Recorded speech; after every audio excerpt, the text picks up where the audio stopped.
สบายดีทางเรื่อยเนาะใช้อันมานั่งนั่งก่อนเอาทางน้องน้อยเนี่ยเป็นว่าสบายดีเพื่อนสบายดีเป็นว่าลูกสบายดีป่ะเป็นไอ้บริเฮียนบ่โดยบริลงเฮียนโดยเอาคือว่าบริไปโรงเฮียนพ่อแม่ไปได้ลูกส่งให้เขาลงเฮียนอยู่ตอนนี้ฮันมีเงินมีคำชื่อเชื่อส่งเชื่อให้เด็กน้อยนี่แล้วน้องนมเลยแต่เพิ่งพาอาศัยน้ำนอกน้ำพ่อนี่แล้วเอื้อยน้ำน้องบุมีบรรยูบรรเช้านี่แล้วนอนน้ำเพื่อนเอื้อยน้องพอนอนน้ำเขา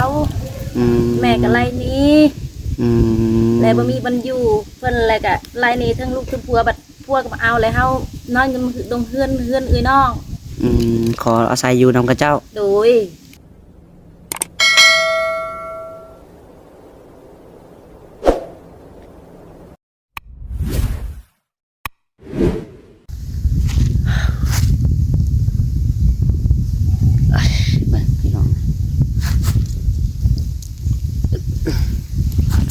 เสกกล้องข้างในก่อนเท่าพี่น้องเนาะโดยจังใดก็ได้เนาะเปิดภาพมาในมื้อนี้พี่น้องเอ้ยหลังจากแล้วเวียกงานเนาะบุญพระป่าสามัคคีพี่น้องเอ้ยจังใดก็ได้พี่น้องเนาะเท่าน้องลาก็ตื่นสายๆแน่พี่น้องเอ้ยเนาะเพราะว่าเบิดแห้งพี่น้องเอ้ยเบิดแห้งกับการเฮ็ดเวียกเฮ็ดงานนี่แหละเนาะเฮือนชานเจ้าของแหละพี่น้องเอ้ยธรรมดาเมื่อยพี่น้องเนาะเมื่อยจนแบบล่าลอยไปทั้งโตตื่นก็ตื่น ตอนนี้ก็เป็นเวลา9-10 โมงเลยพี่น้องเนาะจะไรก็ได้ทักทายสบายดีและสวัสดีพ่อแม่พี่น้องFCที่หักแพงเบิร์ดสุขูสู่คนพี่น้องไงเนาะมาพบพ่อกับท่านน้องหลายอีกเด้อพี่น้องไงมาพบมาพ่อกันในมื้อนี้พี่น้องไงเนาะโทก็มีเรื่องหนึ่งนะพี่น้องเนาะเห็นเอ้ยผู้หนึ่งมาสั้นชาพี่น้องเอ้ยเพิ่นมาขอความช่วยเหลือกับทางน้องล้านะพี่น้องเนาะน้องล้าก็จักชื่อซอยเพิ่นจังไดพี่น้องเอ้ยเนาะทางนี้ก็ได้เงินคำไม่รับแก้วกับบ่มีพี่น้องเอ้ยคือว่าตกกำลำบากมาอย่างแห้งเนาะตอนนี้พี่น้องเอ้ยเพิ่นมาหาฮอดเทือนฮอดชานพี่น้องเนาะมาขอความช่วยเหลือกับทางน้องหลาแล้วก็ทางนี้ให้เบิ่งให้แน่พี่น้องเอ้ยเนาะเป็นจังไดครอบครัวเพิ่นพี่น้องเอ้ยเดี๋ยวน้องหลาสิไปถามเพิ่นรายละเอียดเพิ่นไปจังไดมาจังไดนะพี่น้องเนาะเป็นจังไดคือว่าตกกำลำบากในเส้นนี้พี่น้องเอ้ยเห็นเพิ่นมาขอความช่วยเหลือพี่น้องเนาะคือว่ายังกะยังบ่มีบอกเห็นเพิ่นเล่าว่าคือว่าประมาณนี้แหละพี่น้องเอ้ยเนาะพ่อแม่ไล่หนีว่าซั่นซะเนาะไล่หนีแล้วก็ตกกำลำบากอยู่กับลูกของพี่น้องเนาะตอนนี้ก็ลูกกับผัวเพิ่นคือว่าขณะก็ได้ส่งหนีแล้วหรือว่าจังไดเนาะน้องหลาก็ยังบ่ฮู้หลายอย่างอยู่พี่น้องเอ้ยเนาะเห็นเพิ่นว่าเราแต่ก็น้องหลาก็ยังทันได้ฮู้ชัดเจนเรื่องรายละเอียดดอกเนาะแต่จังใดก็ต้องไปถามเพิ่นผู้แหละพี่น้องเอ้ยเพิ่นสิว่าจังใดเนาะ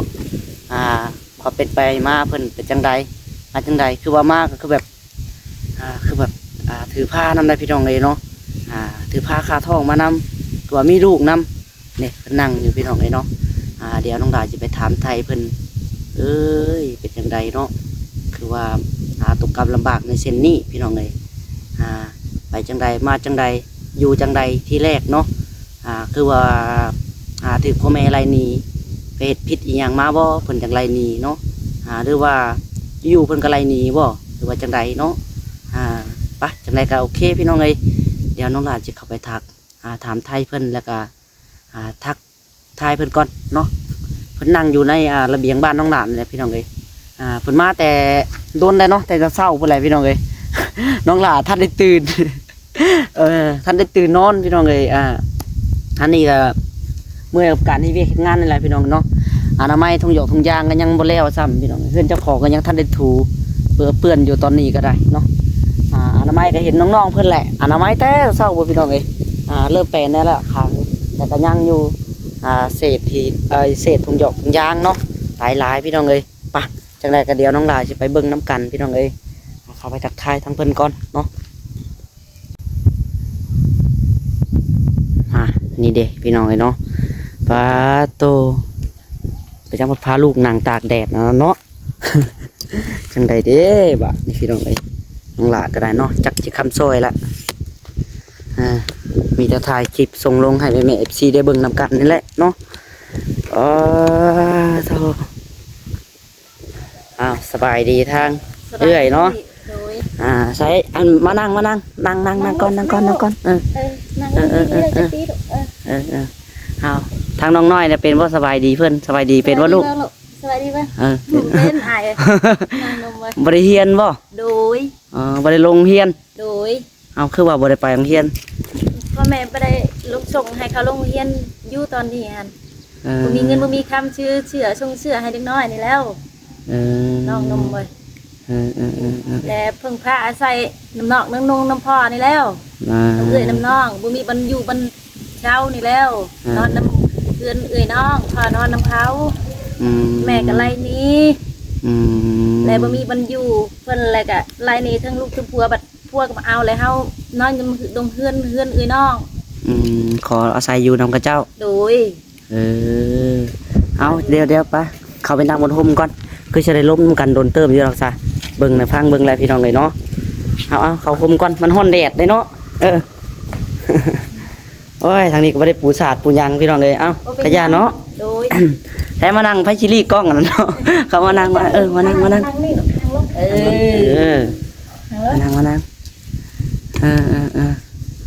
แล้วลุงน้อยกับซ้ำทั้งผู้อยู่ในท้องแล้วผมมีข้าวน้ำจำปากระหาขอกินน้ำเอื่อยน้ำน้องเดี๋ยวน้องลาขออนุญาตถามทางก่อนพี่น้องเอ้ยเนาะทางเอื้อยนี่ขออนุญาตซื้อจังใดล่ะซื้อมีนาโดยอายุจักปีละ23ปีสาวมีนาพี่น้องเอ้ยเนาะอายุ23ปีอีหลาน้อย2คนนั้นน่ะซื้อจังใดซื้อหนูพินคนนั้นเด้คนนี้พลอยลินหนูพินพลอยลินโดยพี่น้องเอ้ยเนาะ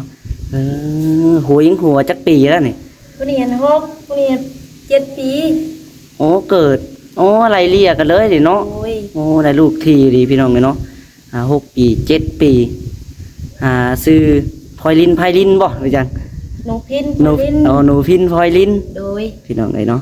ว่าผู้นี้ล่ะหนูพินผู้นั้นล่ะพลอยลินโดยใช้มานั่งข้างๆแม่มาให้เพิ่นเบิ่งข้างแม่ไว้มามันนั่งนี่ลูกมานั่งนี่มานี่ลูกอย่ามาหน่อยผู้นี้ล่ะเป็นเอื้อยเนาะโดยผู้นี้เป็นเอื้อยมันเป็นน้องพี่น้องไอ้เนาะน้องดาก็จักชีว่าจังใดเป็นจังใดคือว่าทางครอบครัวคือว่าถูกกระทำคือว่าถูกไรนี้ไปเฮ็ดอีหยังมาเพิ่นหายจังใดสิ่งใดน่ะหลายสิ่งหลายอย่างแบบว่าผัวเฮาบ่เฮ็ดหยังแล้วเขาไล่ช่วงนี้น้องนมว่าลูกผัวก็เฮ็ดอยู่แต่เขาว่าลูกเคยบ่ได้เฮ็ดแล้วมาถามบ่มักบ่ฮักแล้วเขาส่งนี้น้องนมโดยแล้วอยู่กับลูก3คนตอนนี้ได้โดยแล้วตอนนี้ยังทางเอ้ยนี่บ่ได้อยู่น้ำพ่อน้ำแม่แล้วตอนนี้โดยลูกสาวผู้เดียวน้องนมแล้วนี่ลูกเพิ่นไล่นี่แหละขออยู่น้ำเอ้ยน้ำน้องอาศัยอยู่น้ำเพิ่นโดยขอพักขอเช่าน้ำเพิ่นซ่านก็บ่มีดินโดนต้นหญ้าก็บ่มีหยังเลยนะเนาะโดยบ่มีหยังดินโดนต้นหญ้าหยังก็บ่มีเลยพี่น้องนี่แหละเนาะเท่าจากชีวาจังใดพี่น้องไอ้เนาะน้องหลาก็ได้เพิ่นบ่มักว่าเฮ็ดอยู่ก็ว่าบ่เฮ็ดติเฮ็ดเวียกเฮ็ดงานก็ได้โดยมาหาเงินหาคำมีกับเพิ่นเว้าบ่มีแนวใดเนาะหาก็ซ้ำเฮาเฮ็ดงานเฮาหาได้อะไรพี่น้องไอ้เนาะน้องหลาก็ได้จากชีวาจังใดพี่น้องไอ้เนาะเห็นเพิ่นมาตั้งแต่มื้อก่อนๆพุ่นแหละพี่น้องเอ้ยตั้งแต่มื้อที่น้องหลากำลังสิว่าจัดงานแต่ก็น้องหลาบ่มีเวลาเลยเนาะตอนน่ะยังยุ่งกับเวียกงานอยู่น้องหลาก็ได้เอามื้อนี้เพิ่นมาอีกพี่น้องเอ้ยเนาะแล้วทางครัวเอ้ยได้ซะเอ้ยหั่นเพิ่นมามากแล้วเพิ่นก็บ กลับ วนน้ำลูกน้ำเมีย เพิ่นกลับไปบ้านเพิ่นแล้วเนาะ โดยเงินแม่เพิ่น แม่เพิ่นส่งเลย โดย ยังละว่าเพิ่นนั่นยังงันมักฮักลูกเมียแล้วบ่อยู่บ่หรือว่าจังใดทาง เพิ่ ผั น ว แล้ว นะ บ่มักบ่ฮักแล้วเฮาไปนำก็ไปแล้ว แล้วมื้อนี้เฮาบ่มีบ่อยู่เลยเฮาเพิ่งพาอาศัยในเฮือนเอ้ยน้อง อืม ไปนำก็นำผัวแล้ว ตอนนี้หันน้องนมค่ะ อืมสมมุติว่าเด้อน้องหลาถามก่อนพี่น้องเอ้ยเนาะสมมุติว่าทางงานเอ้ยนี่มีเฮือนบ่มีกระตอบกระตูบอยู่แหละทางผัวสิกลับมาอยู่นำอยู่บ่หรือว่าจังไดหรือว่าเพิ่นปะเลย ปะ บ่เอาแล้ว เพิ่นบ่เอาแล้ว ปะเลยบ่เอาแล้ว โดย นั่นนี่ซะเนาะ โดย เปิดปลาแล้วบ่เอาแล้วพี่น้องเลยเนาะตอนนี้ก็ยังถือผ้าขาท่องอยู่นั่นนี่ก็ได้จักชีวาจังไดพี่น้องเลยเนาะโธ่ดินดอนตอนใหญ่ยังกระโบมีบาทนี่ตอนนี้ได้สะกินข้าวกับหยังละไอ้ได้หยังกินละบ่ กินกับปลา เออ กระปูกระแป้งกันแล้วเอ้ยน้องอันยืนให้กินน้ำเพิ่นอยู่น้ำเพิ่น อืม เพิ่นกินลูลูต้น แล้วเพิ่นให้กินน้ำครอบน้ำครัวเพิ่นข้าวน้ำจำปากะหาคอกิน พี่น้องเลยเนาะแล้วตะกี้อยู่น้ำมันพ่อแม่แหละให้หน้าตะกร้ายังมีบ่สะตะกี้อยู่น้ำเพิ่นนะ มีแต่เพิ่นบ่ให้ เพิ่นบ่ได้ปั่นอิหยังให้สักอย่างเลยนะเนาะ โดยบ่ได้ปานให้จักเม็ดจักหน่อยเลย จังใดเนาะจังกล้าพี่น้องเอ้ยเนาะไหลลูกหนีว่าซั่นเท่าจักสิว่าจังใดเนาะอีตนแต่อีหลาน้อยนั่นแหละพี่น้องเอ้ย2คนนี่แหละว่าปัดถือผ้าคาทองมาอีกบาทนี่ผัวกับป้าแล้วเบาแล้วบาทนี่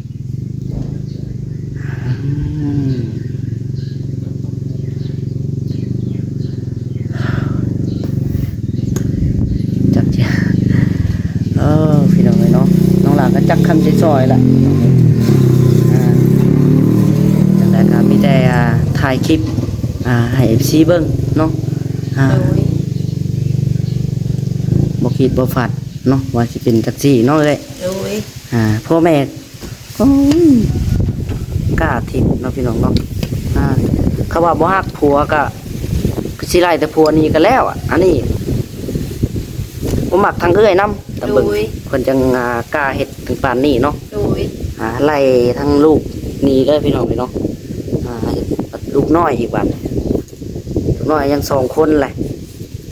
ติดโตมานำก็ได้จักสิหาจังใดกินจังใดเนาะ โดยอยู่3คนที่สิหาได้อยู่น้ำเอ้ยน้ำน้องอยู่น้ำเพิ่น แถมถือผ้าคาท่องอีกคำว่าเฮา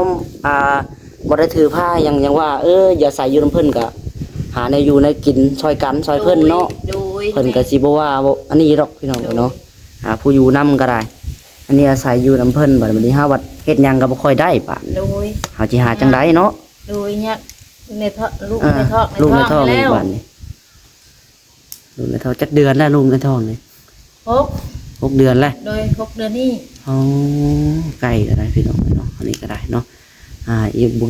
บุกี่เดือนอีก2 เดือน3 เดือนก็ใกล้สิได้คลอดอีกแล้วลูกก็ได้เท่า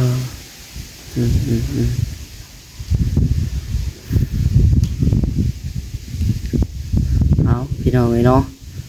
ก็สิฮู้กันคร่าวๆประมาณนี้แหละเนาะเดี๋ยววันนั้นน้องหลาก็ยังจักชีว่าจังใดพี่น้องเอ้ยบ่จักคำถามน้องหลากันตอนนี้ก็รู้สึกแบบ